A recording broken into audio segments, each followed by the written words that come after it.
దేవుడు సృష్టిలో అన్ని చేశాడు. అన్నిటికంటే తక్కువగా కనపడేది ఏంటంటే భూమి.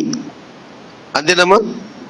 భూమే కిందకి, మన కాళ్ళ కింద కూడా ఉండేది భూమి, చెట్ల కింద ఉండేది భూమి, ఇంటి కింద ఉండేది భూమి. అన్ని పైనే ఉంటాయి, కానీ అన్నిటికంటే బాగా కింద ఏది ఉంటుందంటే మట్టి, భూమి. అంతేనమ్మా?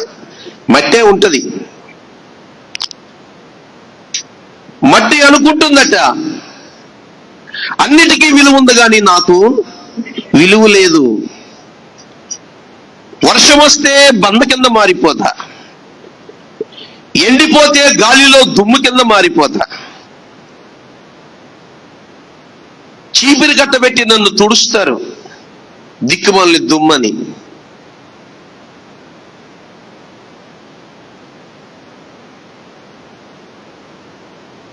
నన్ను పొగిడేవారు ఎవరూ లేరని మట్టి, అంతే కదమ్మా, మట్టి ఎండితే ఏమవుతుంది? దుమ్ము కింద మారిపోయి గాలిలో ఎగిరిపోతా ఉంటది. అంటే విలువ లేని ఒక పదార్థాన్ని మనం చూస్తున్నాం. చాలా వేదనగా ఉండేదట ఆ మట్టికి. ఒకరోజు నా ప్రభు ఆ మట్టిని తీసుకుని నీళ్లతో కలిపి దాన్ని ముద్ద కింద తయారు చేస్తా ఉన్నాడట. ప్రభువా, ఎందుకయ్యా నన్ను ఇలాగా ముద్ద కింద తయారు చేస్తున్నావు? నీళ్లు పెట్టి నన్ను ఎందుకు కలిపి ఇలా పిసుకుతున్నావు ఎందుకు నాయనా అంటే, ఆయన మాట్లాడకుండా ఆ ముద్దని తయారు చేసి తీసుకుని వెళ్ళి సారె మీద పెట్టాడట. తెలుసు కదా సారె అంటే? కొంతమంది తలలు ఊగట్లేదు కాబట్టి చెప్తాను. ఒక బండి చక్రం ఉంటుంది. ఆ బండి చక్రానికి ఏం చేస్తారంటే ఒక వీల్ లాంటిది తయారు చేసి పైన ఒక ప్లాట్ లాంటిది తయారు చేస్తారు. ఒక బంక మట్టిని తీసుకెళ్లి దాని మీద పెట్టి దాన్ని ఇలా గిర్రని తిరుగుతా ఉంటే దాని మీద కొండలు తయారు చేస్తూ ఉంటాడు కుమ్మరివాడు. మాటి మాటికి ఇలా తిప్పుకుని నొక్కుని ఇలా తిప్పుకుని ఇలా చేయడు. దానిని సారే అంటారు. దాని మీద పెట్టి అది గిరగిరా తిరుగుతా ఉంటే ఈయన దాన్ని ఏదో తయారు చేస్తా ఉంటే, ప్రభు ఎందుకు నాయన ఇందాకేమో ఇప్పుడు దాకా పిసికేవు నన్ను, ఇప్పుడేమో తీసుకెళ్లి సారి మీద పెట్టి తిరుగుతున్నావు ప్రభు, నాకు కళ్ళు తిరిగిపోతున్నాయి ఆయన నన్ను తిప్పుతున్నావు అంటుందట. నోరు మోసుకుని కూర్చో అన్నాడట దేవుడు. అది మౌనంగా కూర్చుంది. ఆ తర్వాత దానిని ఒక కుండలాగా తయారు చేసి దాన్ని తీసుకెళ్లి ఒక మంటలో పడేసాడంట. ప్రభువా, నేను కాలిపోతున్నానయ్యా, నేను కాలిపోతున్నా, నన్ను తీసుకెళ్లి ఈ మంటల్లో పడేసావేంటి ప్రభువా అని.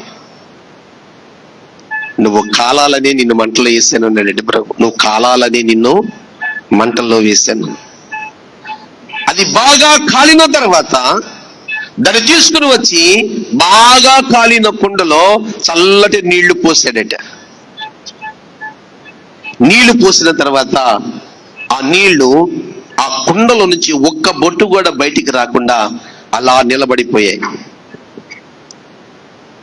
ఎందుకు ప్రభు నన్ను ఇలా కాల్చావు అని అంటే, నువ్వు కాల్చబడకపోతే ఈ చల్లటి నీళ్లు నీలో ఇమిడి ఉండవు అని చెప్పాడట. స్తోత్రం చెప్పండి. అది కాలకపోతే దానిలో నీళ్లు పోస్తే ఆగుతాయా? అది ఇమిడి తీసుకుంది అంటే దాని భావం ఏంటి? అది కాల్చబడి అది నీళ్లు ఉండడానికి ఉపయోగకరంగా మారింది కనుక. ఇప్పుడు ఏం జరుగుతుంది అంటే, నీళ్లు ఎప్పుడైతే అది ఇమిడి చల్లటి నీళ్లు తనలో పెట్టుకుందో ఆ తర్వాత అది ఇంటిలో ఉంటుందట, వీధిలో ఉంటుందట, సంకలో ఉంటుందట, చివరికి నెత్తి మీద కూడా. నీళ్లకుండా నెత్తి మీద పెట్టుకుని వెళ్తారా లేదా?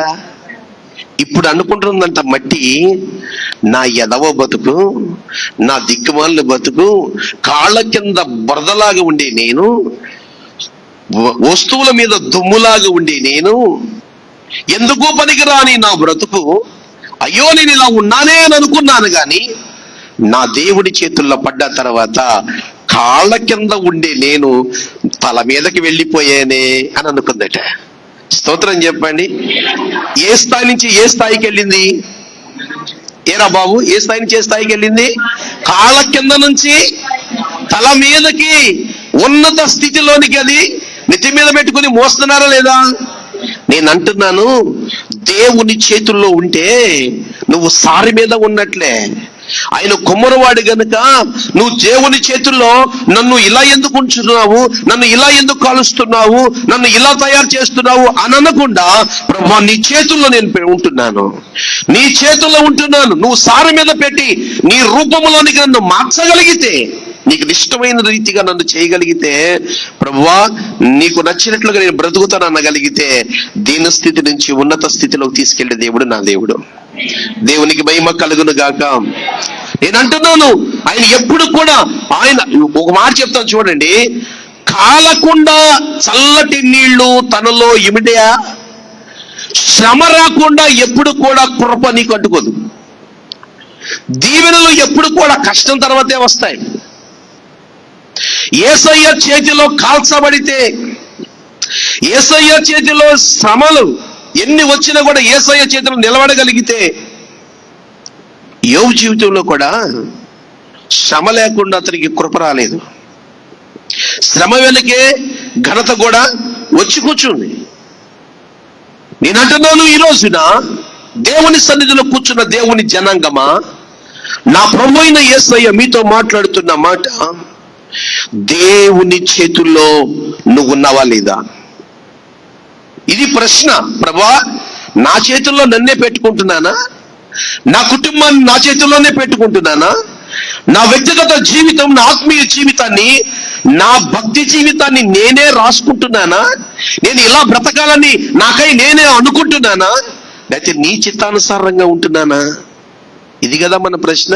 కొంతమంది భక్తులు ఏమనుకుంటారంటే, నేను భక్తుడు కాబట్టి నాకు మీసాలు ఉండకూడదు, నేను భక్తుడిని కాబట్టి నాకు ఇంత పెద్ద గెడ్డం ఉండాలి, నేను భక్తుడిని కాబట్టి నేను ఇంత పెద్ద ఇదేసుకోవాలి, నేను జుట్టు పెంచుకోవాలి, నేను భక్తురాళ్ళు కాబట్టి నేను ఇలా ఉండాలి. నీకై నువ్వు తయారు చేసుకోవడం కాదు, నా ప్రభువైన యేసయ్య సారి మీద నిన్ను తయారు చేయాలి. దేవుని చేత తయారు చేయబడతావా? నీకై నువ్వే తయారవుతావా? దేవుని చేతుల్లో తయారవుతున్న ఒక పాత్రలాగా మనం ఉండాలి. అయితే దేవుని పిల్లలారా, మరి ఎలా తయారవుతావు? ఎలా సిద్ధపడతావు? పాదాల కింద ఉంటున్న నువ్వు ఉన్నతమైన స్థితిలో తల స్థాయి దాకా నువ్వు రావాలంటే, నువ్వు బ్రతకవలసిన జీవితం మలుపులు తిరగవలసిన విధానం ఉంది. 2026 జనవరి మాసంలో నా ప్రభు అయిన యేసయ్య సంఘమైన మనలందరినీ కూడా తయారు చేయడానికి ఆయన సారె మీద మనల్ని ఉంచబోతా ఉన్నాడు. ఆల్రెడీ ఉంచేశాడు. మనము తయారు చేయబడమే, రూపుదిద్దడమే మనకు కావాల్సిన పని. మరి ఎలా అనంటే, ఆయన షెడ్ ఉంది, ఆయన సారె ఉంది, ఆయన ఇల్లు ఉంది, తయారు చేసే స్థలం ఉంది, అది దేవుని బలిపీఠమే. అయితే ఎలా తయారవ్వాలి అనంటే, పరిశుద్ధ గ్రంథంలో చాలా మంది కూడా భక్తులు కొంతమంది ఏ విధంగా ప్రభు దగ్గర తన రూపములోనికి మలచబడ్డారో, ఏ విధముగా తయారు చేయబడ్డారో, వాళ్ళు ఎలాగ దేవుని కొరకు జీవించారో, వారి రూపము ఎలా మలచబడిందో కొన్ని మాటలు చెప్పి నేను ముగిస్తా. మత్తయి సువార్త 26వ అధ్యాయము, మత్తయి సువార్త 26వ అధ్యాయము 38, 39 వాక్యాలు. అప్పుడు యేసు, మరణమగునంతగా నా ప్రాణము బహుగా దుఃఖములో మునిగి ఉన్నది, మీరు ఇక్కడ నుంచి నాతో కూడా మెలకువగా ఉండుడి అని వారితో చెప్పి కొంత దూరము వెళ్ళి సాగిలపడి, నా తండ్రి సాధ్యమైతే ఈ గిన్నె నా యొద్ద నుండి తొలగిపోనిమ్ము, అయినను నా ఇష్టము కాదు నీ చిత్త ప్రకారము కానిమ్మని ప్రార్థన చేసెను. యేసుక్రీస్తు వారు గెత్సమనే తోటలో జరిగిన ఒక సన్నివేశాన్ని, ఒక సందర్భాన్ని మత్తయి అనే దైవజనుడు మనకి జ్ఞాపకం చేస్తా ఉన్నాడు. యేసుక్రీస్తు వారు గెత్సమనే తోటలో ఆయన మోకాళ్ళు వేసి ప్రార్థన చేశాడు అని మనం లూకా సువార్తలో గత వారంలో మనం మాట్లాడుకున్నాం. అదే సందర్భాన్ని, అదే సిచ్యువేషన్ ని మత్తయి అనే దైవజనుడు రాస్తూ ఆయన ఏమంటాడనంటే, వాడు ఏమంటాడంట, కొంత దూరము వెళ్ళి సాగిలపడి, నా తండ్రి సాధ్యమైతే ఈ గిన్నె నా వద్ద నుంచి తొలగిపోనిమ్ము. ఎలా ప్రార్థన చేశాడంట ఆయన?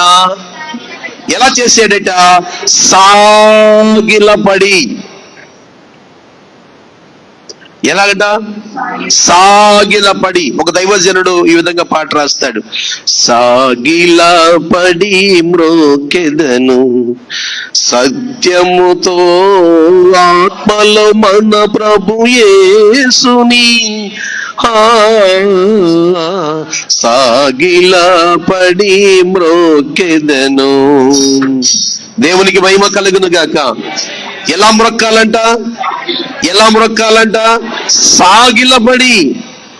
యేసుక్రీస్తు వారు మాదిరి ఉంచిపోతున్నాడు. నువ్వు ప్రార్థన చేస్తున్న దేవుని సంగమా, ఆయన కఠినమైన పరిస్థితుల్లో కూడా ఆయన సాగిలపడి. సాగిలపడతామంటే ఏంటి?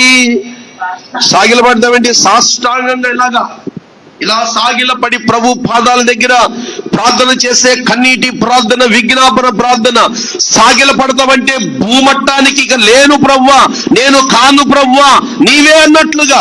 నాదంటూ నేను అనే అహం ఇంకా నా జీవితంలో లేదు, నేను అనేది లేదు. అపోస్తలుడైన పౌలు కూడా అంటాడు, జీవించున్నది నేను కాదు, క్రీస్తే నాలో జీవించుచున్నాడు. అంటే ఇక నేననేవాడిగా లేను, ఇక నాకు అంటూ ఒకటి లేదు. నువ్వేదో నేను కూడా అదే, నీలోనే నేను ఇమిడిపోయి ఉన్నాను, నీలోనే లీనమైపోయి ఉన్నాను. నాకంటూ ఒక ప్రత్యేకమైనది ఏది లేదు. ప్రతి మనిషి నేర్చుకోవాల్సిన విషయం ఏంటంటే, నేను అనేది ఒక అహం, నేను అనేది ఒక గర్వం, నేను అనేది నిన్ను మెడబట్టుకుని కిందకు వంచే ఒక పరిస్థితి. ఎప్పుడైతే మనిషి గర్విస్తాడో, ఎప్పుడైతే నేను అని గర్విస్తారో, నీ గర్వం ఏం చేసిందంటే ఒక రోజున నిన్ను అణిచివేసే పరిస్థితి తీసుకొస్తుంది. బైబిల్లో రాసి ఉన్న మాట, నాశనమునకు ముందు గర్వము నడుచును. ఏంటంట? నాశనానికి ముందు గర్వము నడుచును. అందుకే చాలా జాగ్రత్త. నువ్వు ఏ స్థితి ఉన్నా, నువ్వు ఎంత స్థితిలో ఎదిగినా, నువ్వు ఏ పరిస్థితిలో నువ్వున్నా, నీకంటే తెలివి తక్కువారు, నీకంటే ఆస్తి తక్కువారు, నీకంటే మాటగాడితనం తక్కువారు, నీకంటే ఎందులోనైనా తక్కువారుగా ఉంటే వారిని చూసి గర్వపడకు. మనిషికున్న ఒక వీక్నెస్ ఏంటో తెలుసా? నాకంటే తక్కువ వాడు కనపడితే వాడి దగ్గర చాలా దిమ్ముగా మాట్లాడతాను నేను. నాకంటే గొప్పవాడు కనపడితే వాడి దగ్గర తగ్గించుకొని మాట్లాడతాను. ఇది మనిషికి ఉన్న బలహీనత. కానీ నిజమైన మనస్తత్వం ఏంటో తెలుసా? ఎక్కడైనా ఒకేలాగా ఉండడం. నాకంటే పైవాడు కనపడినప్పుడు ఎంత విధేయతగా మాట్లాడానో, నాకంటే కింద ఉన్న వాడితో కూడా నువ్వు అలాగా మాట్లాడితే నీకంటే గొప్పడు ఇంకొకడు లేడు. యేసుక్రీస్తు నిన్న నేడు ఏకరీతిగా ఏ విధంగా ఉన్నాడో, ఆయన ప్రేమ పాపుల మీదను పరిశుద్ధుల మీదను, ఎండ గాని వర్షము గాని అందరి మీద సమానముగా ఉన్నట్లుగా యేసయ్య ప్రేమ అలాగే ఉంటది. ఈనాటి దేవుని సంఘమైన మీతో నా ప్రభువైన యేసయ్య మాట్లాడుతున్న మాట, నీ మనసు ఎప్పుడు ఒకేలాగా ఉండాలి. మనసు మారకూడదంటే ఏంటి? ఒకసారి నువ్వు ప్రభు వైపు తిరిగిన తర్వాత నువ్వు మరల తిరిగి వెనక్కి తిరగొద్దు. ఎందుకని? ఆయన సాత్వికుడును, దీన మనసు కలిగిన వాడును. ఆయన అలాంటి మనసు గలవాడు కాబట్టి, ఒక మాట చెప్పనా మీకు, తాగుబోతుడితోనే, తిరుగుబోతుడితోనే, ఆ కుటీనుడితోనే, అంటే ఎవడు స్నేహానికి వాడు ఎత్తుక్కుంటూ పోయినట్లుగా యేసయ్య సాత్వికుడు గనక సాత్వికులతోనే సహవాసం చేస్తాడు ఆయన. అది గుర్తుపెట్టుకోండి ఎప్పుడు కూడాను. ఎక్కడ కొన్ని ఇక్కడ డబ్బు ఉన్నాయి, ఏంటి వాడెంత, ఈడెంత, ఆడెంత, నాకెంత ఆస్తి ఉంది, నాకెంత డబ్బు ఉంది, నాకెంత బంగారం ఉంది, నాకెంత ఉద్యోగం ఉంది, ఆడంత నా అనకు, ఊడిపోతావు. జాగ్రత్త, అన్ని పోగొట్టుకుంటావు. ఎవరైనా ఒక రాజు, ఎలాంటి రాజు? 100 దేశాలను తన దేశంలో కలుపుకున్న ఒక రాజు. ఆయన పేరు నెబుకద్నెజర్. అహంకారిగా ప్రవర్తించాడు. ఈ రాజ్యాలన్నీ కూడా నా నామ ఘనత కోసమే, నా యుద్ధము కదా, నా తెలివితేటలు కదా అన్నాడు. ఎప్పుడైతే అన్నాడో, ఏ దేశంలో అతడు కాపురం చేస్తున్నాడో, ఏ దేశంలో ప్రధానమైన దేశముగా అతను అనుకున్నాడు, ఆ దేశం నుంచి వెళ్ళగొట్టబడి అడవిలో 6 నెలల పాటు గడ్డి తిని బతికాడు. గోళ్లు పెంచుకుని గడ్డి తిని బతికాడు. ఎందుకో తెలుసా? అహం, నేను అనేది ఎప్పుడు కూడా నేను అనే దాని దగ్గర కాను అని నువ్వు పెట్టుకుంటే, నేను అనే దాని దగ్గర ప్రభు పేరు నువ్వు రాసుకోగలిగితే, నువ్వు ముందు వెళ్ళి ప్రభుని వెనక పెట్టకుండా మనమే వెనక నుండి ప్రభునే మన ముందు పెట్టుకుంటే, వాడు విజయం తన జీవితం అంతా వరిస్తూ ఉంటది. హల్లెలూయా. అందుకని ఇక్కడ యేసుక్రీస్తు మాదిరి ఏం చెప్తున్నాడంటే, ప్రార్థన చేస్తున్న సమయంలో సాగిలపడి ప్రార్థన. ఏ ప్రార్థన? సాగిలపడి ప్రార్థన. ఈ ప్రార్థన ప్రతి సంఘము, ప్రతి విశ్వాసి, ప్రతి దైవజనుడు, ప్రతి ప్రవక్త, ప్రతి సువార్థికుడు, ప్రతి సంఘ కాపరి, ఇవి ఇతను అతనని లేకుండా అందరూ ఇలాంటి ప్రార్థన తగ్గింపు జీవితము కలిగి సాష్టాంగ నమస్కారముతో ప్రభు పాదాల దగ్గర ప్రార్థన చేస్తే వారికి కలిగే ఘనత కొండ కంటే, కొండ విలువ ఎంత అండి? కొండ కంటే నువ్వు బహు విలువైన వ్యక్తివి. హల్లెలూయా. నిన్ను పెట్టుకుంటాడు ఆయన తల మీద, నిన్ను ఊరేగిస్తాడు ఆయన దేశమంతా కూడా ఉన్నత స్థితిలో. పరిశుద్ధ గ్రంథములో మనం చూస్తే ద్వితీయోపదేశ కాండము 9వ అధ్యాయం, ద్వితీయోపదేశ కాండము 9వ అధ్యాయం 25వ వాక్యం చదవండి.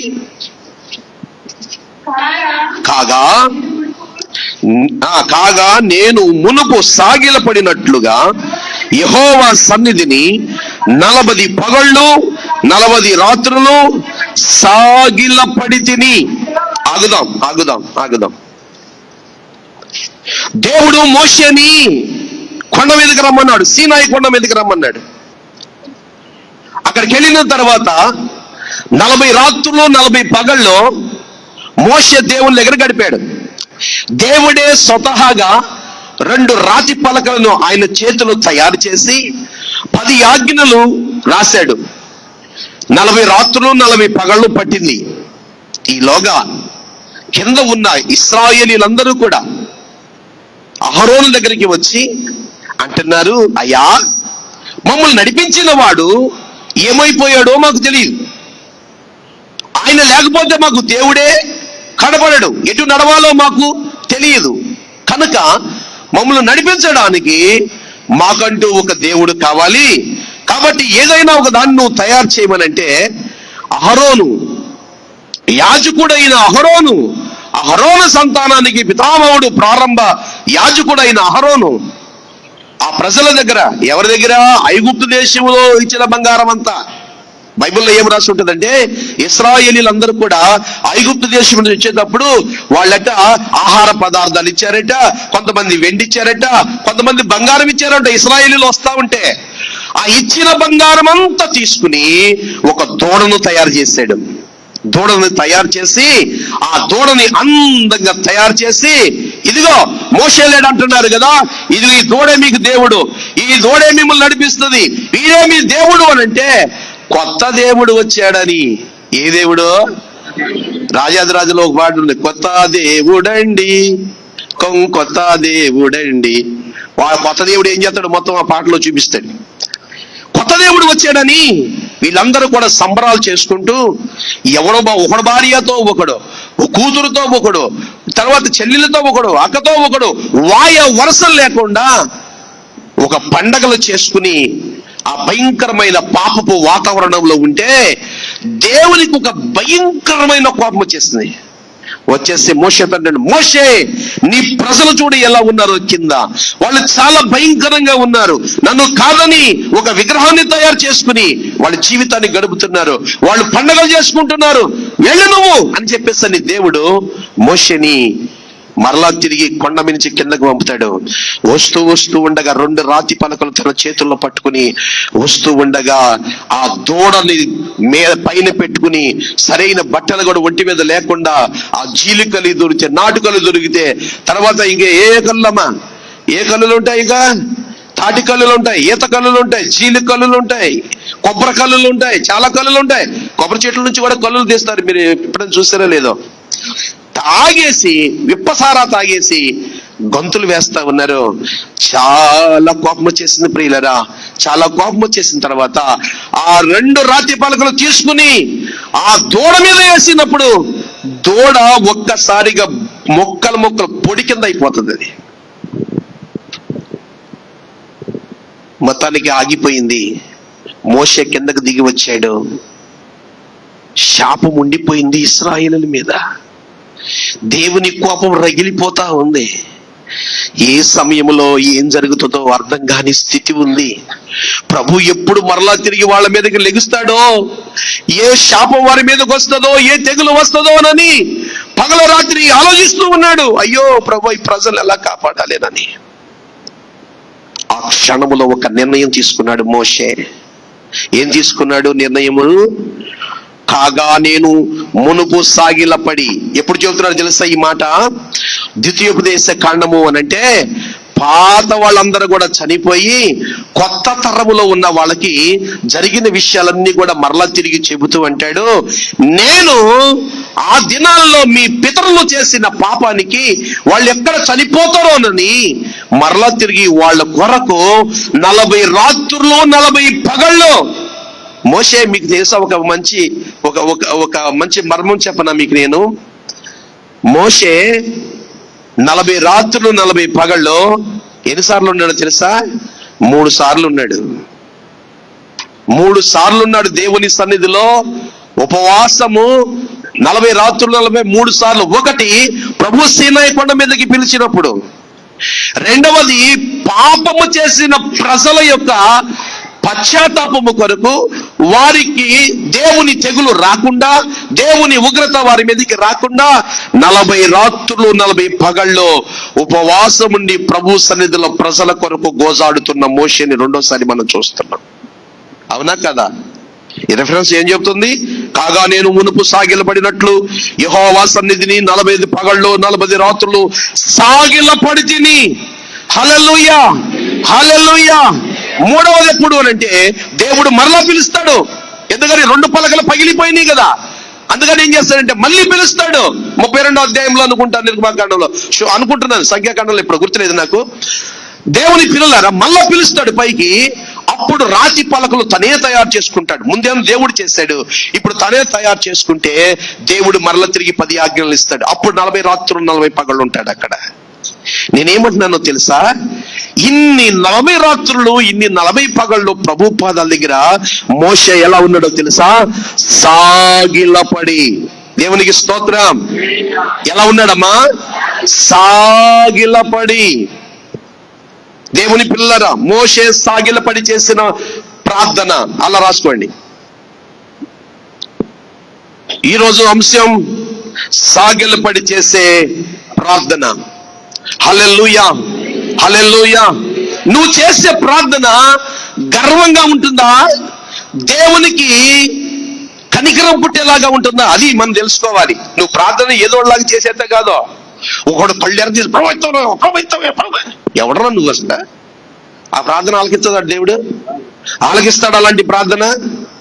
ఎలాంటి చేయాలి? ఒక వ్యక్తి దగ్గర 10 రూపాయలు నువ్వు అడగడానికే ఎంత విధేయతగా వినయంగా అడిగితే ఆ 10 రూపాయలు నీకు ఇస్తారు. ఏమా, గివ్ మీ 10 రూపీస్ అన్నావు అనుకోండి, ఒకడు అలా గడుపుకున్నాడు. వాడు రైల్వే స్టేషన్ లో ఒక 10 రూపాయలు ఉంటే ఇవ్వండి అంటున్నాడు. ఆడి నా దగ్గర దాచినట్టు. అలా అడిగి ఇస్తారమ్మా ఎవరన్నా? మరి ఎలా అడగాలి? టీ తాగలేదయ్యా, మళ్ళీ అడుగుతున్నారు మీరే, మళ్ళీ అడుగుతున్నారు. అడగండి అయ్యా, ఒకళ్ళు అడగండి, 10 రూపాయలు అడగండి. మీకు రాదే? నా జేబులో కొట్టేస్తున్నారా? అడగండి అమ్మ, ఒకళ్ళు అడగండి 10 రూపాయలు. అయ్యా 10 రూపాయలు అండి, ఓ 10 రూపాయలు ఇవ్వండి. అంతేనా? లేకపోతే జేబులు పట్టుకుని లాగి లాగి తీసుకుంటారా? ఒక ఆయన అలాగే తీసుకుపోతున్నాడు, జేబులు పట్టుకుని లాగి. అలా తీసుకోవచ్చా? దేవుని స్తోత్రం కలుగునుగా. హల్లెలూయా. యేసయ్య దగ్గర నీ ప్రార్థన వినయముతో సాగిలపడి, ఇంకా నీవు నేను కాదు నాయన నువ్వే అన్నట్లుగా చేసే ప్రార్థన. ఎవరు చేశారు? మోషే జ్ఞానము కలిగిన వాడు, మోషే ధర్మశాస్త్రం ఎరిగిన వాడు, మోషే గొప్ప యుద్ధ నైపుణ్యం కలిగిన వాడు, మోషే ఒక దేశానికి రాజు స్థాయి కలిగిన వాడు. ఎలా చేస్తున్నాడు ప్రార్థన? సాగిలపడి ప్రార్థన. నువ్వు నేర్చుకో జాగ్రత్తగా. నిన్ను నువ్వు తగ్గించుకుని సాగిలపడి ప్రార్థన చేస్తే దేవుడు నీ జీవితంలో అద్భుతమైన కార్యాలు చెయ్యక మానడు. దేవునికి స్తోత్రం. రాజుల మొదటి గ్రంథం 18వ అధ్యాయం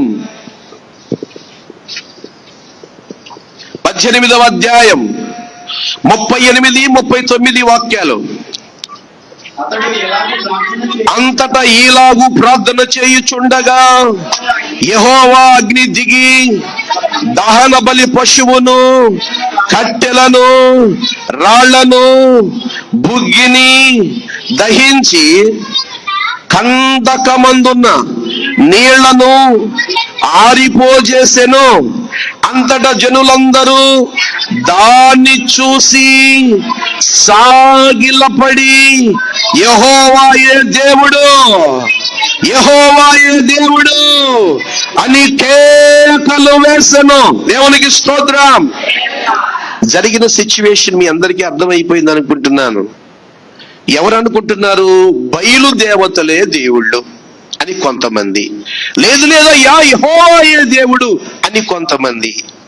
ఈ రెండిటి మధ్యలో ఆ ప్రాంతమంతా కూడా చాలా గొడవ కింద ఉంటే అప్పుడు అంటున్నాడు ఏలియా, ప్రవక్త అయిన ఏలియా, మీరు ఎంతకాలం రెండు తలంపుల మధ్య తడబడతారు, రండి అనని పర్వతం మీదకి తీసుకుని వెళ్ళి అక్కడ ఒక ఎద్దును వధించి, 2 ఎడ్లు తీసుకెళ్లారు. ఒక ఎద్దును వధించి, మీ దేవుడు దహిస్తే మీ దేవుడు నిజమైన దేవుడు, మా దేవుడు వీటిని కాల్చివేస్తే మా దేవుడే నిజమైన దేవుడు.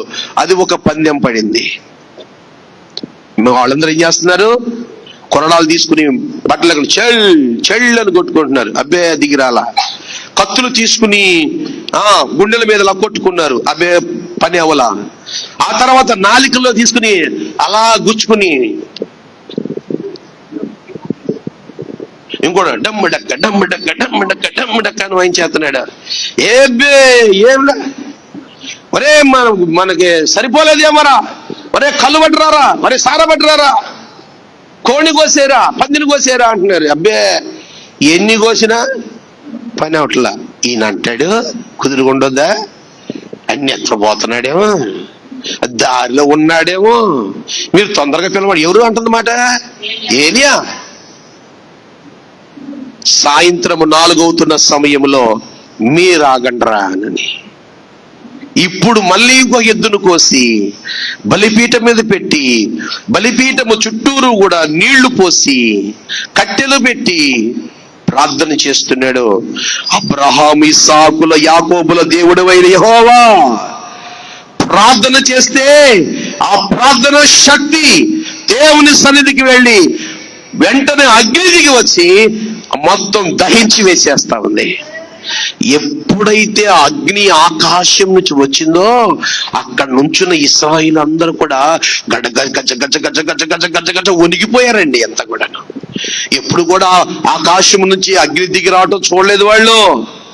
ఎప్పుడో సొదొమ గొమొర కాలంలో దిగి వచ్చింది అగ్ని. మళ్ళా అగ్ని దిగి రావడం చూసి వణుకు పుట్టేసింది ఒక్కొక్కళ్ళకి. ఎప్పుడైతే అలా జరిగిందో అటువైపు ఇటువైపు తలబడుతున్న, అటు ఇటు పడుతున్న వాళ్ళందరికీ కూడా సాష్టాంగ నమస్కారం చేసేసారు. వాళ్ళంతా బోర్లగా పడిపోయారు, దండాలు పెట్టేశారు. అమ్మో, ఇశ్రాయేలు దేవుడే నిజమైన దేవుడు, యెహోవాయే నిజమైన దేవుడు, యేసుక్రీస్తు నిజమైన దేవుడనని వారు సాగిలపడ్డారంట. దేవునికి స్తోత్రం. అంటే అద్భుతం చూస్తే గాని దేవుని శక్తి తెలియదు చాలా మందికి. చెప్పితే వినరండి కొంతమంది. మనుషులలో కూడా చాలా మందికి ఉన్న గుణం ఏంటంటే కొంతమంది చెబితే వింటారు, కొంతమంది అనుభవిస్తే గాని తెలుసుకుంటారు. రెండో రకం ఎక్కువ మంది ఉంటారండి. మనం ఏదైనా ఒక పని చేసేటప్పుడు అమ్మాయి చేయకండి, అమ్మాయిలు చేయకండి, ఇది అలాగండి అలాగండి పాస్ గారు అలాగండి అలాగండి అలాగండి అలాగండి అంటారు. అనేసి మనం అయిపోయింది, ఆయన అలాగంటాడులే, మరి పెద్ద ఆయన మాట మనకపోతే బాగోదు కదా, మన పని మనం చేసుకుని పోదామంటారు. ఆ తర్వాత అది ఏమైపోద్ది, అది పాడైపోతుంది. ఆ తర్వాత మళ్ళీ అయ్యగారు మరండి అలా చేసామంటే అయ్యగారు మరండి అని అంటారు. నేను అప్పుడు అలా అయిందమ్మా సరే అంటారు. మరి ఏమంటే లోపలే మనసు లోపల పైకి ఏమంటాను, అలాగే అమ్మ అలా అయిందా, సరేనమ్మా. నేను నవ్విన అన్ని నవ్వులు నిజమైన నవ్వులు కావు.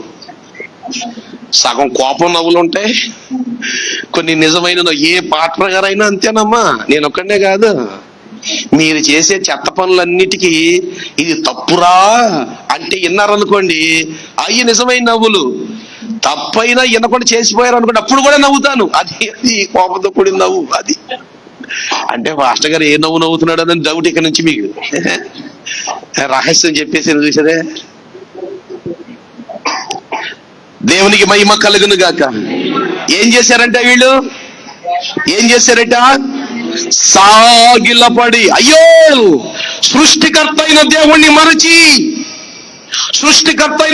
మరచి మనుషుల చేత ఏర్పాటు చేయబడిన వాటిని మేము ఆరాధించామే, ఈ రోజు కళ్ళారా చూసాము గనుక ఈ దేవుడే నిజమైన దేవుడు అనని వాడు సాష్టాంగపడి సాగిలపడి దేవునిని పూజించారట.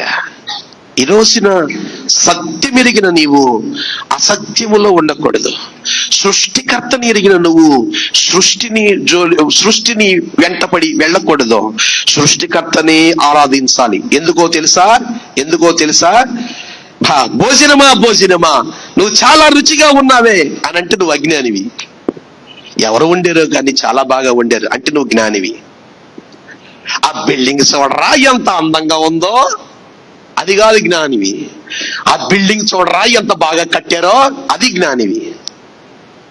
అవునా కదా? ఏ సృష్టిలో ఏది చూసినా, సముద్రాన్ని చూసినా, నదులను చూసినా, కొండలను చూసినా, బంగారము చూసినా, వెండి చూసినా, మనుషులను చూసినా, ఇదే నిన్ను చూసినా చూడరా దేవుని సృష్టి ఎంత బాగుందో అనాలి గాని, అది చూడరా ఎంతగా తయారైందో. ఏది తయారవదో ఎవరో ఒకరు చేస్తేనే అవుతుంది. దేవునికి స్తోత్రం, హల్లెలూయా. నిన్ను చేసిన దేవుడే సృష్టిని కూడా చేశాడు. సృష్టిలో ఉన్న ప్రకృతిలో ఉన్న ప్రతిదీ చూసినప్పుడు ఆశ్చర్యాన్ని కలగజేస్తాయి. ఎందుకంటే దేవుని సృష్టి మనం చూసింది ఎంత పావలా కూడా చూడలేదు. మనం ఆంధ్రప్రదేశ్లోనే ఎడుతున్నాం మన బతుకంతా. మన దేశంలోనే 28-29 రాష్ట్రాలు ఉన్నాయి, మరి 250 దేశాలు ఉన్నాయి. ఏం చూసాం దేవుని సృష్టి? బావిలో కప్పలు లాంటి వాళ్ళం మనం. ఎలాంటి వాళ్ళమమ్మా? ఆకాశవానికి విమానం చూసి అంతే తప్ప ఎక్కే పరిస్థితి లేదు మనకి. స్తోత్రం, హల్లెలూయా. దేవుడు ఎంత గొప్ప దేవుడు అంటే తన వారిని ఎప్పుడు అపజయములో ఉంచడు. అనుకుంటా కొన్నిసార్లు నేను అపజయంలో ఉన్నాను అని, కానీ నువ్వు అలా నిలబడగలిగితే నీ వెనకాల జయము నిన్ను వరించి వస్తుంది. అందుకనే మన వాక్యంలో చదువుకున్నాం, 132వ కీర్తన 7వ వాక్యములు అంటాడు, ఆయన నివాస స్థలములకు పోదుము రండి అని, ఆయన పాదముల ఎదుట సాగిలపడదుము రండి. హల్లెలూయా. ఏమంటాడు? 132:7 అంటాడు, ఆయన నివాస స్థలములకు పోదుము రండి, ఆయన పాదపీఠము ఎదుట సాగిలపడుదుము రండి. ఎక్కడ పడాలంటే ఆయన పాదముల ఎదుట సాగిలపడాలి. దేవునికి స్తోత్రం. ఎవరెవరు పడాలి? దేవుని పాదాల దగ్గర, దేవుని బలిపీఠము దగ్గర ఎవరెవరు పడాలి? ఎవరైనా ఆయన పాదాల దగ్గర పడాల్సిందే. అవునా కదా? మోషేని మనం చూస్తున్నాం, దావీదును మనం చూస్తూ ఉన్నాం, ఇశ్రాయేలును మనం చూస్తూ ఉన్నాం. భూమి మీద ఉన్న ప్రజలే కదట, హల్లెలూయా, భూమి మీద ఉన్న ప్రజలే కదట, పరలోకములో ఉన్న దేవుని దూతలు కూడా దేవుని ఎదుట సాగిలపడవలసినదే.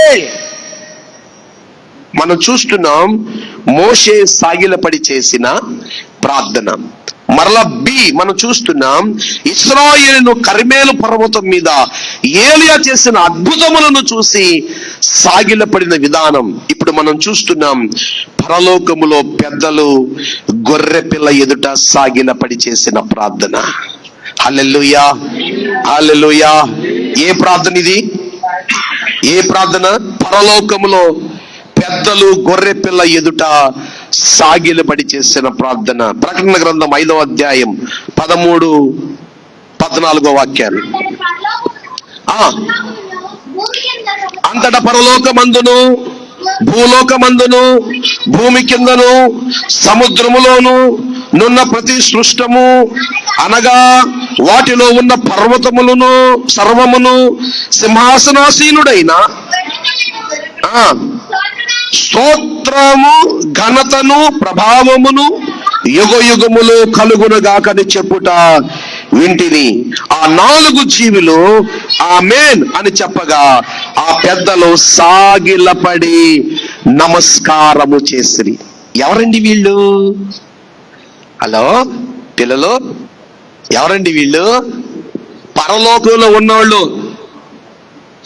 వాళ్ళు భూమి మీద రావాల్సిన అవసరంలా, వాళ్ళకు తీర్పులు కూడా లేవు. కానీ వారుకున్న అలవాటు ఏంటో తెలుసా? ఇక్కడ రాస్తాడు పైన, అంతటా పరలోకమందు భూలోకమును భూమి క్రిందను సముద్రములోనున్న ప్రతి సృష్టము అనగా వాటిలో ఉన్న సర్వమును సింహాసనాసీనుడైన వానికి గొర్రె పిల్లకును స్తోత్రము ఘనతయు ప్రభావములు యుగయుగములు కలుగునుగాకని చెప్పుట వింటిని. ఎవరెవరు చెప్తున్నారంట స్తోత్రాలు?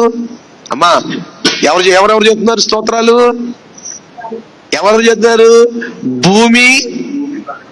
భూమి సముద్రము సృష్టిలోను ఆ సర్వమును సింహాసనాసీనుడైన గొర్రె పిల్లకు స్తోత్రములు ఘనతలు చెబుతున్నారట. యుగయుగములు కలుగునుగాక.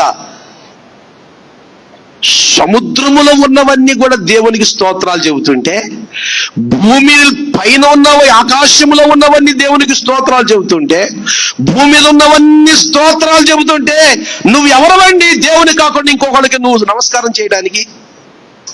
నువ్వు ఎవరవండి ఇంకొకళ్ళని పూజించడానికి? మనవాళ్ళు పెద్దోళ్ళు అంటారు, పుట్టినరోజునే వెళ్ళి తల్లిదండ్రులకు నమస్కారం చేసుకోరా. నమస్కారం బైబిల్ చెబుతుందా? ఏమని?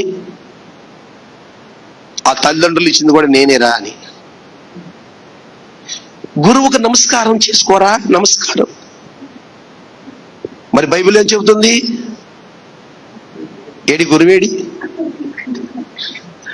నమస్కారం చేసుకోరా. గురువునిచ్చింది ఎవరు? ఒక్కొక్కడు తింటాడా? ఎవడెవరా నువ్వు అసలు? అన్నాన్ని దండం పెట్టుకుంటా పెట్టరు నువ్వు. ఒకడు ఏమో ముద్ద తీసుకుని ఒక పక్కన పెడతాడు. ఏం చేసుకుంటావు ఆ ముద్దనే? ఇది అమ్మ ముద్ద, ఇది నాన్న ముద్ద, ఇది తాతయ్య ముద్ద. నీకు బుద్ధి వద్దా? నీకు సిగ్గొద్దా? అలుసి తింటారా? ఎందుకంటున్నాను నేను, ఇది ఎందుకు? కొంతమంది 4 సాబే.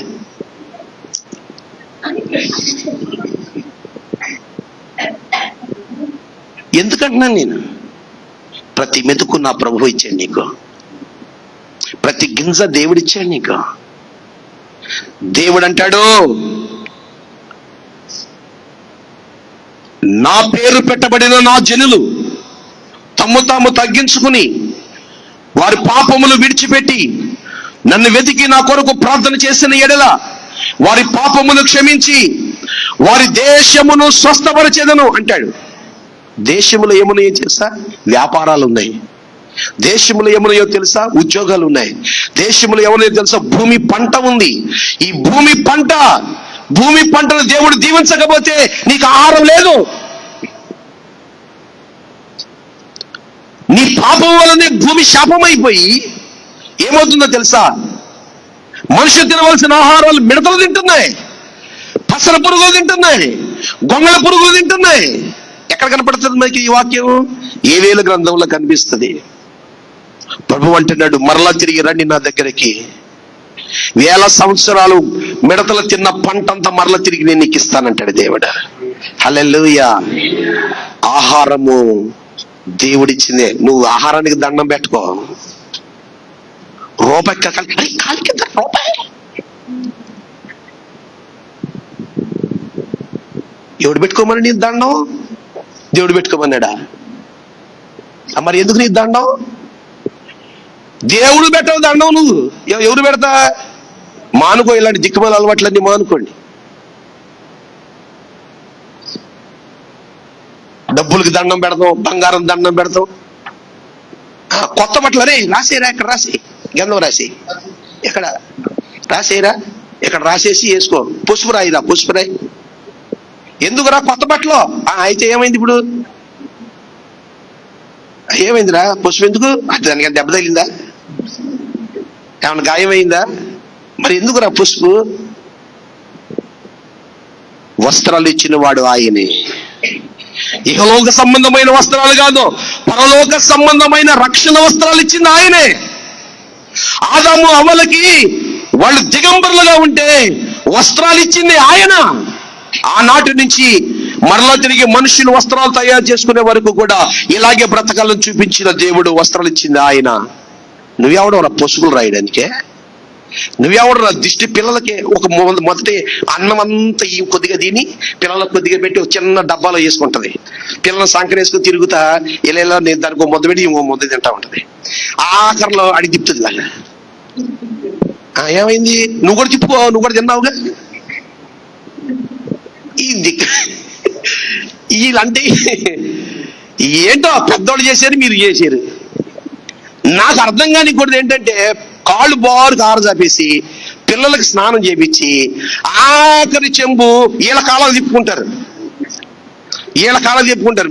వీళ్ళ కాళ్ళకి ఎందుకు నాకు అర్థం కాదు. నువ్వు ఎందుకు చేస్తున్నామంటే మా అమ్మ చేసింది. అమ్మని ఎందుకు చేస్తాను అంటే మా అమ్మ చేసింది, మా అమ్మమ్మ చేసింది, మా నాన్నమ్మ చేసింది, మా ముత్తాతమ్మ చేసింది, మా జేజమ్మ చేసింది. నేను కూడా చేస్తాను. ఎందుకు చేసినావు నీకే తెలియదు. అసలు నీ మెళ్ళలో తాలిబొట్టి ఎందుకు వేసుకున్నావో నీకు తెలియదు ముందు. అసలు ఎందుకు చేసాడు? ఎందుకు పెట్టుకున్నాడు? మా ఆయన గట్టాడే కట్టేసుకున్నాడు. మూడే ఎందుకు వేసాడమ్మా? 4 ఎందుకు వేయలేదు? 2 ఎత్తి గట్టిగా ఉండవా? 3 ఎందుకు వేసాడు? నాకు తెలియదు. ఎందుకు వేసావరా 3 అని అంటే పాస్టర్ గారు ఏమన్నాడు, వేసేసాను. ఏమండి 3 పేటల తాడు బలంగా ఉందని బైబిల్లో ఉందండి, అందుకని 3 పేటలు ఇచ్చాను ఆయన అంటాడు. ఆ 3 పేటలు ఎందుకు రాసాడో ఆయనకి తెలియదు.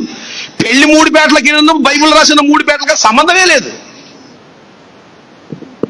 ఇలాంటి చిన్ని మిస్టేక్స్ మనం సరి చేసుకుంటూ పోవాలి. మళ్ళీ వాక్యంలోకి వెళ్ళిపోదాం. మనం ఏం మాట్లాడుకుంటున్నాం? ఆయన నివాస స్థలములకు పోదుము రండి అని ఆయన పాదపీఠము ఎదుట సాగిల పడుదుము రండి. దేవునికి స్తోత్రం కలుగును గాక.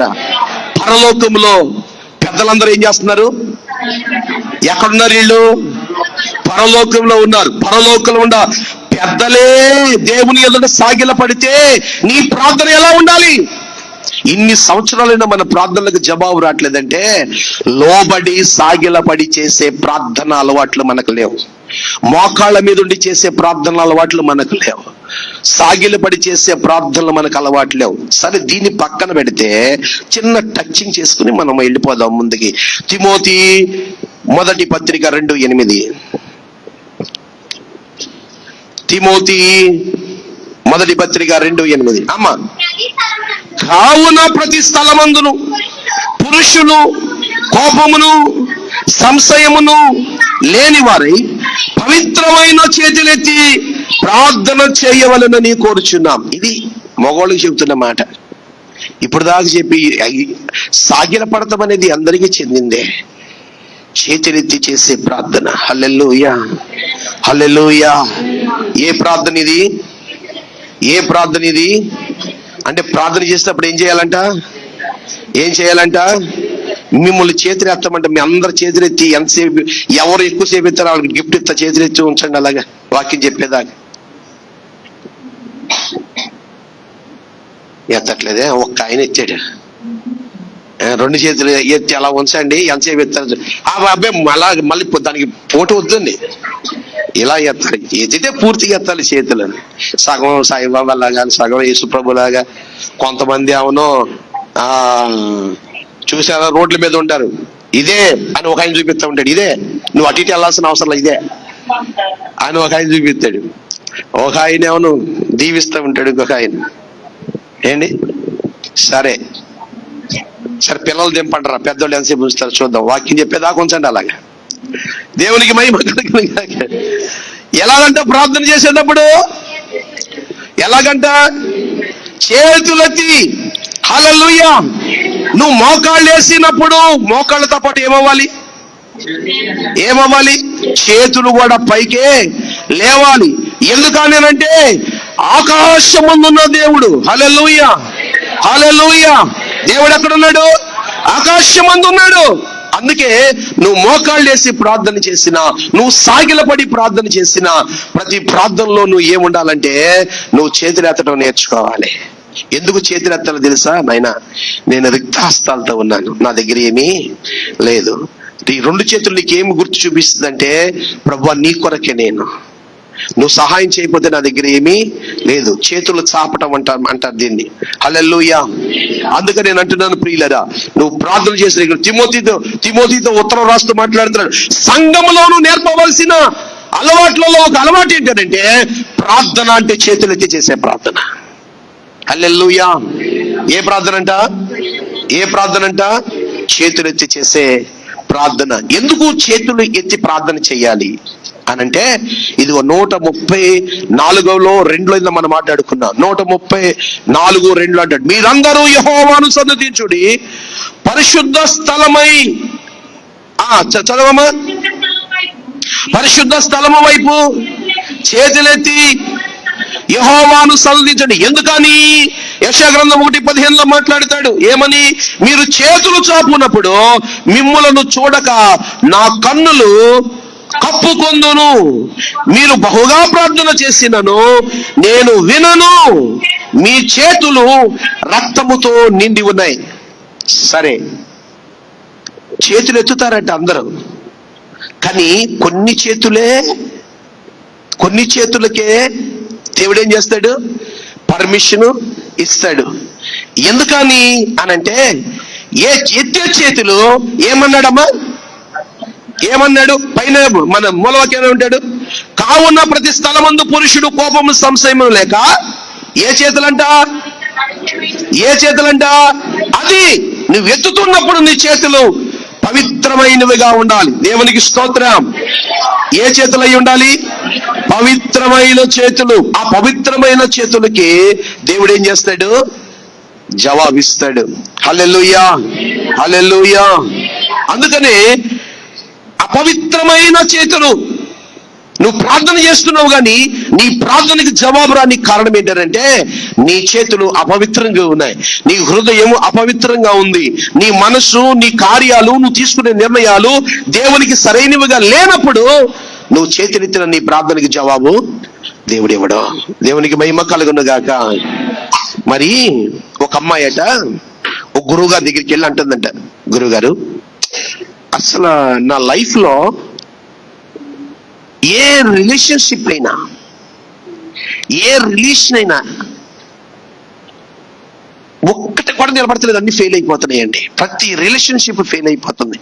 నా బ్రతుకులో ఎప్పుడు ఒంటరిదాన్ని అయిపోతున్నానండి. ఏంటో నాకు అర్థం కావట్లేదండి. నాకు ఏదన్నా కొద్దిగా నాకు ఏదైనా సలహా ఇవ్వండి అని గురువు గారి దగ్గరికి వెళ్ళింది ఒక ఆమె. ఆయన ఏమన్నాడంటే, ఆలోచించి అమ్మా, నువ్వు కొంచెం ఆలస్యంగా వచ్చావు, నాకు చిన్న పని ఉంది, నేను 2 రోజుల తర్వాత వస్తా మళ్ళీ ఇక్కడికి. ఇదిగో ఈ రాయి నీ దగ్గర పెట్టుకో, ఇది చాలా శక్తివంతమైన రాయి, ఇది చాలా పవర్ కలిగిన రాయి, ఇది నీ దగ్గర పెట్టుకో అన్నాడు. మొత్తానికి ఆయన వెళ్ళిపోయాడు. ఈ ఇంటికి వచ్చింది, రోజు రాయి వైపు చూస్తుంది, జాగ్రత్తగా దాస్తుంది. ఒక రోజు అనుకుంది ఇది శక్తివంతమైన రాయి అన్నాడు, చాలా పవర్ కలిగిన రాయి అన్నాడు, చూద్దామని చెప్పేసి దాన్ని పైనుంచి ఇలా పడేసింది. ఏమవలా, మళ్ళీ ఇంకెత్తుకేసి పడేసింది. ఏమవలా. ఓకే, చప్పట్లు కొట్టిన అందరూ ఒకసారి. డేవిడ్ గారు గెలిచారండి చేతిరాత్రం. ఇస్తానండి, మీకు గిఫ్ట్ ఇస్తానండి.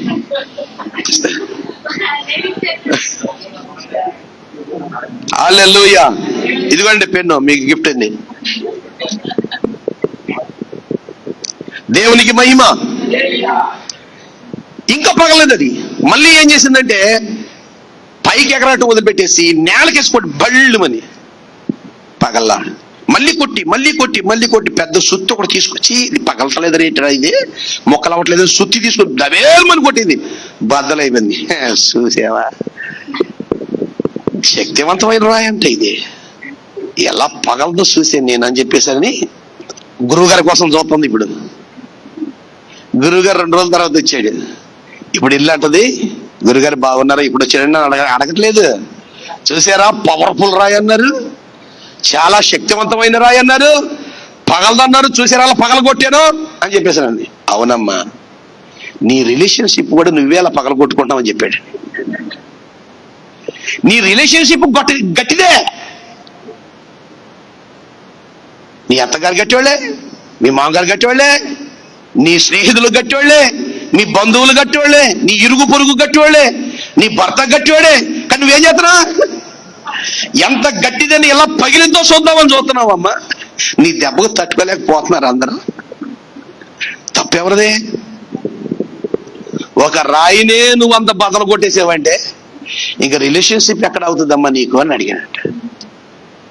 ఈరోజు నేను అంటున్నాను, ఈ వాక్యములో రాసినట్లుగా మీ చేతులు చాపున్నప్పుడు మిమ్మల్ని నేను చూడక నా కన్నులు కప్పుకొందును. ఎందుకని? నువ్వు చేతులెత్తినా నేను నీ చేతుల వైపు చూడలే. ఎందుకనంటే ఆ చేతులు ఏమైపోయి ఉన్నాయంట, రక్తము అంటే మురికి పట్టి ఉన్నాయి, మాలిన్యము కలిగి ఉన్నాయి, సమస్యలతో ఉన్నాయి. ఆమె తన రిలేషన్షిప్ బదులు కొట్టుకున్నట్టుగా ఈరోజు మిమ్మల్ని అడుగుతున్నాను, మెత్తగా ఉన్నాడు ఏమన్నా ఏమంటలేదని చెప్పేసి మీ భర్తని ఏమన్నా అనొచ్చు అమ్మా. మొన్న ఒక టీవీ చూస్తున్నప్పుడు, టీవీ కాదు ఫోన్ చూస్తున్నప్పుడు చిన్న వీడియో ఒకటి కనపడింది నాకు. ఒక ఆయన అంటున్నాడు, అమ్మ బిడ్డని ఏడుస్తూ బయటికి తీసుకొచ్చిందంట, భార్య జీవితకాలం అంటే ఆకుండా చూసుకుంటుందంట. అంటే మనిషిలో, ఒక పురుషుల్లో 2 స్త్రీలు ప్రాముఖ్యంగా ఉంటారంట. ఒకళ్ళు అమ్మ అంట. అమ్మ ఏం చేసింది, ఏడుస్తూ ఉండగా బయటికి తీసుకొచ్చిందట. రెండోది భార్య ఆ ఏడుపు ఆకుండా చూసుకుంటుందంట. అంటే ఏమవుతుందిరా, ఒక్కొక్కడు ఇంటికి రావడానికి భయపడిపోతాడు. ఇంటికి మీరు కూడా అలాగే ఉన్నారా పురుషులారా?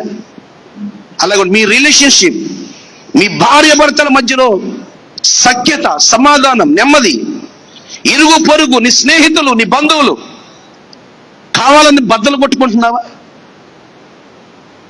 నీకున్న పైశ్యంతో, నీకున్న ఆ జ్ఞానముతో నువ్వు వాళ్ళు దూరం చేసుకుంటున్నావా? జాగ్రత్త. ఓర్చుకున్నంత కాలం ఓర్చుకుంటారు భర్తలైనా భార్యలైనా ఇరుగు పొరుగులైనా. ఓర్చుకున్నంతసేపే ఓర్చుకుంటారు, ఆ తర్వాత నీకు దూరం అయిపోతారు. దూరం అయిన తర్వాత నువ్వు కన్నీళ్లు పెట్టుకునేదానికంటే అవ్వక ముందలే నువ్వు జాగ్రత్త పడటం మంచిది. అవునా కదా? అయితే నేను అంటున్నాను, నీ స్నేహితుడు ఎలాంటి వాడు, నీ స్నేహితురాలు ఎలాంటిది? నిన్ను ప్రేమించి, నిన్ను ఆదరించి, నీ కొరకు మంచి మాటలు చెప్పేదిగా ఉందా? తన అవసరత కొరకు నిన్ను పొగిడి, నిన్ను తర్వాత సమస్యలో ఉన్నప్పుడు వదిలిపెట్టేదిలాగా ఉందా? మంచి స్నేహితులు నీకుండాలి. దేవునికి స్తోత్రం. కాపురాలు పాడు చేసే వారికి ఉండకూడదు. ఎప్పుడు విజయాలు వరించవు, విజయాలు నిన్ను వరించు, అపజయాలు కూడా నీకు ఉంటాయి. వాటన్నిటి నుంచి విడుదల పొందాలి అనంటే నీ జీవితంలో మోకాళ్ళ ప్రార్థన నీకుండాలి, సాగిలపడి చేసే ప్రార్థన అలవాటు నీకుండాలి, చేతులెత్తి చేసే ప్రార్థన నీకుండాలి. ప్రతి నష్టానికి దేవుడు ఒక పరిష్కారాన్ని ఒక రోజు నీకు ఖచ్చితంగా ఇస్తాడు. ఎవడమ్మా? అన్ని విజయాలేనా? అపజయాలు మనిషి జీవితంలో లేదా? పాటల సినిమా పాటల రచయిత చంద్రబోస్ గారు మాట చెప్తాడు. ఏమనంటే, నేను ఉద్యోగం వదిలిపెట్టేసి పాటలు రాయాలని నేను సినీ ఫీల్డ్లోకి వచ్చానండి. ఎక్కడికి వెళ్ళినా అవమానాలే నాకు.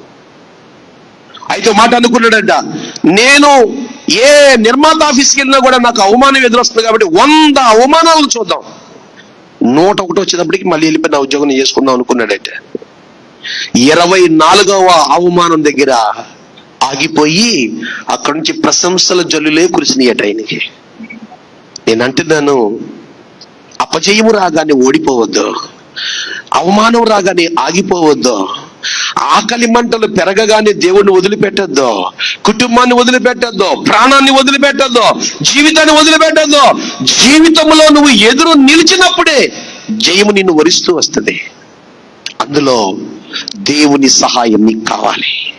హల్లెలూయా, హల్లెలూయా. ఏ ప్రార్థన నీకు కావాలి?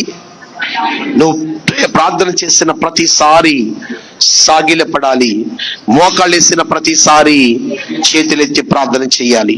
ఆ ప్రార్థనలు నీకు వరిస్తాయి. ఎవరి కోసం చేస్తావు చేతులెత్తి ప్రార్థన అంటే?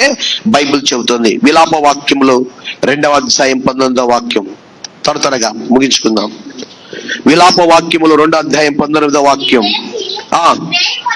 నీవు లేచి రేయి మొదటి జామున మొరబెట్టుము,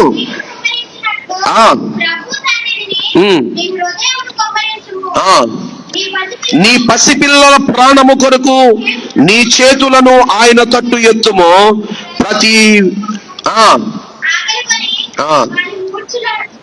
సరే దేవునికి స్తోత్రం. ఎవరి కోసం అంటే? అమ్మా తండ్రులారా, ఎవరి కోసం?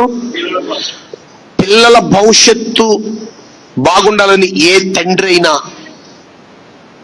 తన కుటుంబం బాగుండాలనుకునే ఏ తండ్రి తల్లి అయినా నువ్వు ప్రార్థన చేసేది ప్రతిసారి చేతులెత్తి ప్రార్థన చేయాలి.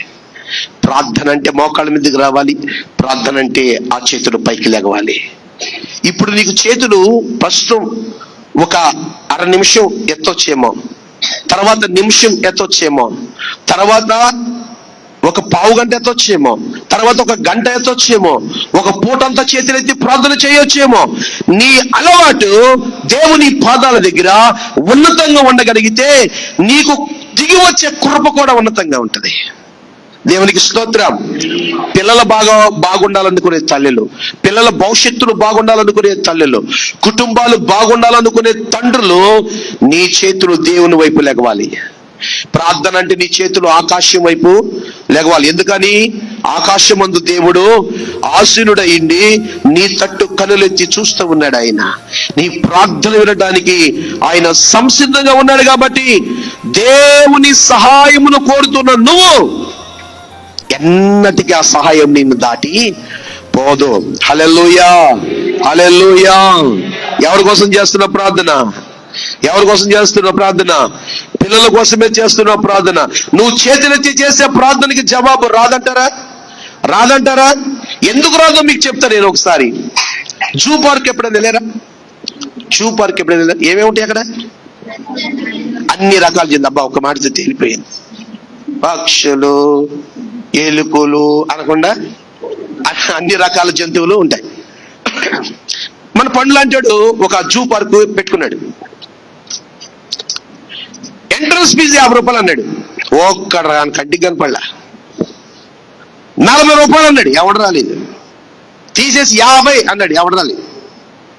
30 అన్నాడు, 20 అన్నాడు, ఎవడో రాలేదు. బోర్డు తిరగేసి ఫ్రీ అన్నాడు. ఊరంతా అక్కడే ఉంది. ఆ లోపలికి వెళ్ళిపోయి అందరూ లోపలికి వెళ్ళిపోయిన తర్వాత గేట్లను వేసేసి సింహాన్ని వదిలిపెట్టేసాడు. అందరూ గోల. ఇప్పుడు అంటాడు ఎవడైనా బయటికి రావాలనుకుంటే 300. ఏంటంటే బయటికి రావాలంటే వాడికి చేతులు దండ పెడతారు. అనే వాళ్ళ 300 3,000 ఇస్తావురా నాయన, నువ్వు తలుపు తీరా 3,000 ఇస్తావు.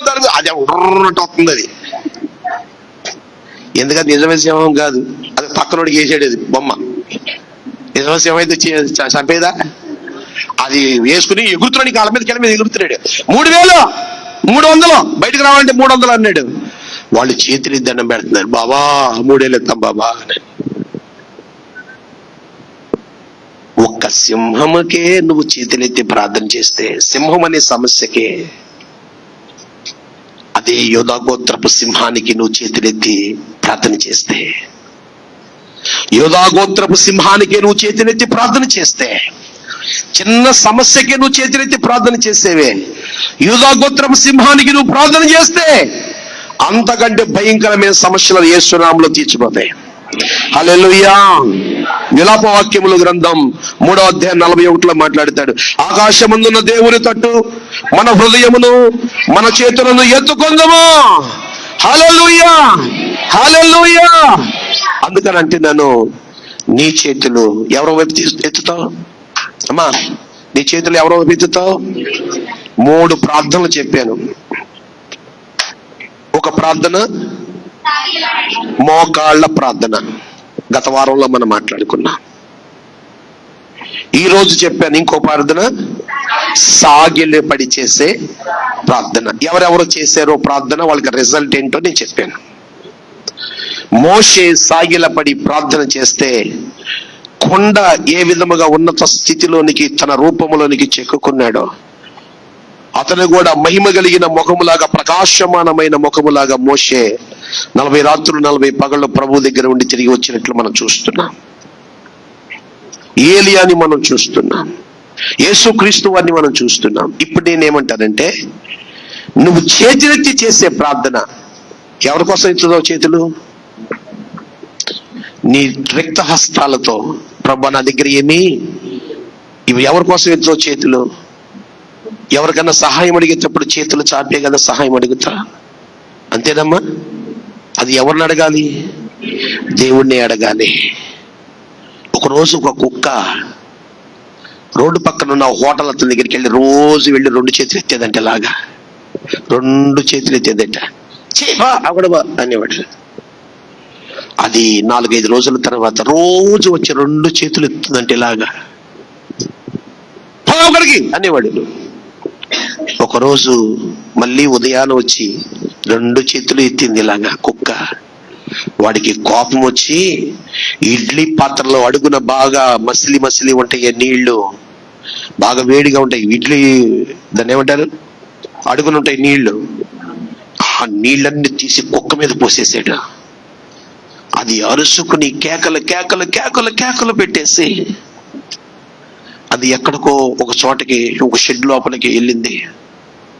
ఆ పక్కన ఇదంతా చూస్తున్న ఒక వ్యక్తి, అయ్యో పాపం అని చెప్పేసి అని ఆ కుక్క దగ్గరికి పరిగెట్టుకుంటూ వెళ్తే అప్పటికే పైన తోలంతా ఊడిపోయి అక్కడ 6 పిల్లలు ఉన్నాయి, చిన్న పిల్లలు 6 పిల్లలు ఉన్నాయి. వాటిని పోషించలేక దాని దగ్గర ఆ పాలు సరిపోక రోజు ఆ వాటర్ దగ్గరికి వెళ్ళి దండం పెడుతుంది, నాకు ఇడ్లీ ముక్క పెట్టమని, పిల్లలకి పెట్టుకుంటాను, ఆకలి అవుతుంది, పాలు లేవనని ఏడుస్తుంది. కానీ కఠినమైన వాడు దానికి సహాయం చేయకపోగా దాని మీద వేడి నీళ్లు పోసేసాడు. ఇతను పరిగెత్తుకుంటూ అక్కడికి వెళ్ళేటప్పటికి ఆ 6 పిల్లల దగ్గర తొక్కంతా ఊడిపోయి, పైన తోలంతా ఊడిపోయి, అక్కడ వెళ్తే 6 పిల్లలు వాళ్ళమ్మ మూతి నాగుతున్నాయి. చూసారా, కొన్ని కుక్కలు తినేసి వెళ్ళి పిల్లల ముందు కక్కుతా ఉంటాయి. నా అమ్మ నోట్లో ఏమైనా వస్తుందేమోనని అప్పటికే ఈయన వెళ్ళి చూసినప్పటికే చచ్చిపోయింది తల్లి. ఎంత పాపం! ఎవరి దగ్గరికి వెళ్ళి చాపింది చేతులు? ఒక కఠినుడి దగ్గరికి వెళ్ళి చాపింది. నీ అవసరం కోసం ఎవరి దగ్గర చేతులు చాపుకో, మనుషుల దగ్గర చేతులు చాపుకో. మనుషులు నీ వీక్నెస్ చూస్తారు, నీ అవసరత చూస్తారు, నీకున్న బలహీనతను చూస్తారు. ఆ బలహీనతలో నిన్ను ఉపయోగించుకోవాలనుకుంటారు, నీకు సహాయం చేయను, నిన్ను చిన్న చూపు చూస్తారు. నేను ఒక్కటే మంచి మాట మీకు చెబుతున్నా, నీ పర్సనల్ లైఫ్ లో ఉన్న బలహీనతలు ఎవ్వరికి చెప్పద్దు, నీ ప్రాణ స్నేహితులు కూడా చెప్పద్దు. నీ ఇంట్లో జరుగుతున్న ఏ చిన్న విషయం కూడా నీ స్నేహితుడికి, నీ చుట్టుపక్కల వాళ్ళకి చెప్పద్దు. ఇని నీ మీద కనికరం చూపించినట్టు ఉంటారు, కానీ ఇన్న తర్వాత అప్పటి వరకు ఉన్న గౌరవం తర్వాత ఉండదు. దయచేసి మీ పర్సనల్ లైఫ్ లో ఉన్న విషయాలు, మీ కుటుంబంలో ఉన్న విషయాలు మీరే పరిష్కరించుకోండి. అందరికంటే అమితమైన ప్రేమ కలిగిన మంచి స్నేహితుడు మన ప్రభువైన యేసయ్య. ఆయన ఎదుట ఎత్తుదాం చేతులు.